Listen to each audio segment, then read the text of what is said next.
มึงต้องการจนเติมได้ดิน่ะแต่โควิดไปแล้วมาประมาณตั้งรอบ4-5 ปีขี่เรือนี่ไปลงพระบางคนเท่าไหร่ล่ะคนหนึ่งคนหนึ่ง150,000สบายดีเนาะวันนี้ได้มาฮอดมาถึงนะมันปากแปลงแขวงไซนะเลยมีโอกาสนะเลยได้มายางดินแถวในเมืองนี่ที่จะเป็นวิวตัวเมืองนะเมืองปากแปลงแขวงไซประมาณนี้ตอนนี้กำลังยางไปเบิ่งน้ำฟองยางไปเบิ่งน้ำฟอง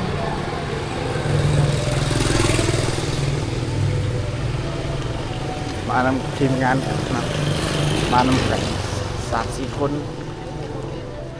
ดูน้ำฟอง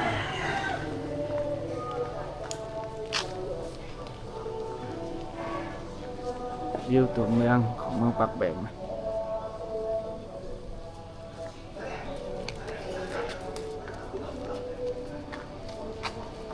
จะมี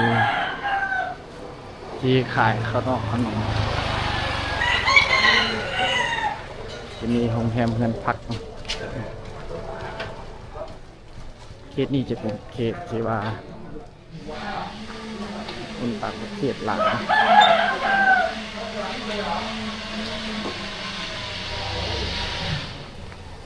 แดดพอนนะแต่เป็นยามตกดิน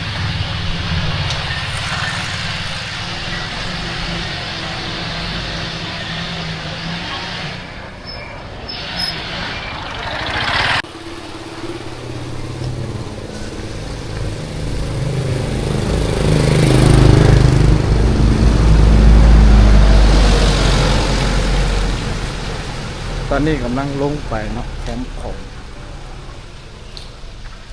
ระหว่างทางก็จะมีโรงแรมเพื่อนพักแต่เป็นยังบุกตุกดินนะแดดค่อนข้างร้อน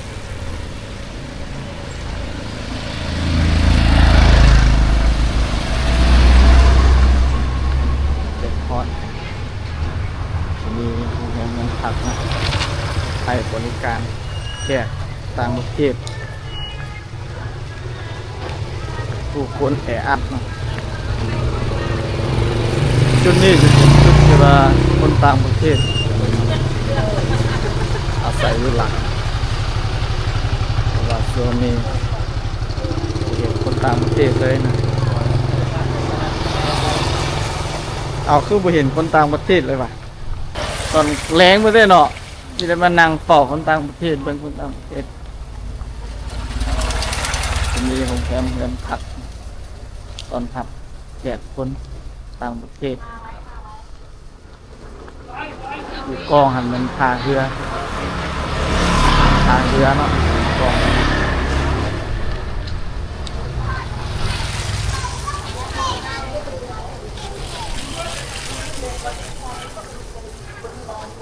เดี๋ยวสิลงไปท่าเรือน้ำคลอง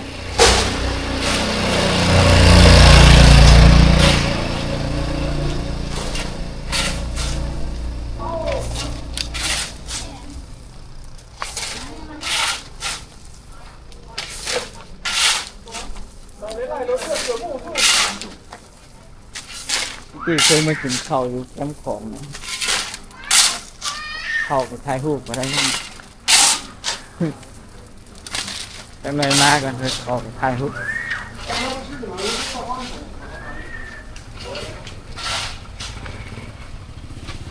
ระบางทางก็จะมีร้านอาหารนะร้านอาหารแถวแคมป์ทาง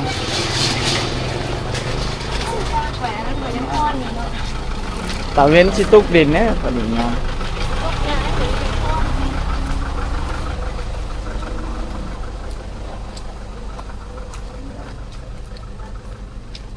คือบ่เห็นคนต่างประเทศอ่ะเนาะ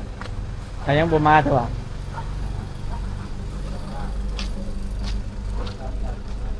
นี่มัน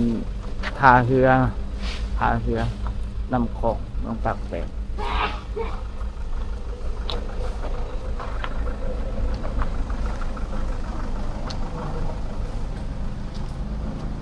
พาไปเป็นน้ำคลอง